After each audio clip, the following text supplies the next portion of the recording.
Біз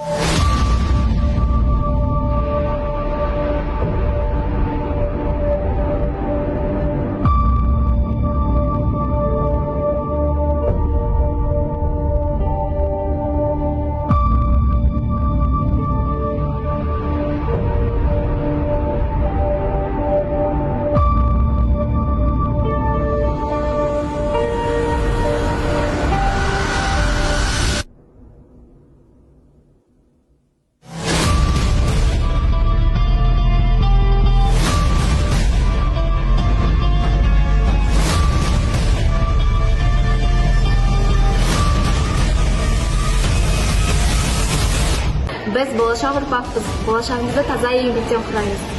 Жемқорлыққа жол жоқ, әділдік бар жерде жарқын болашақ бар.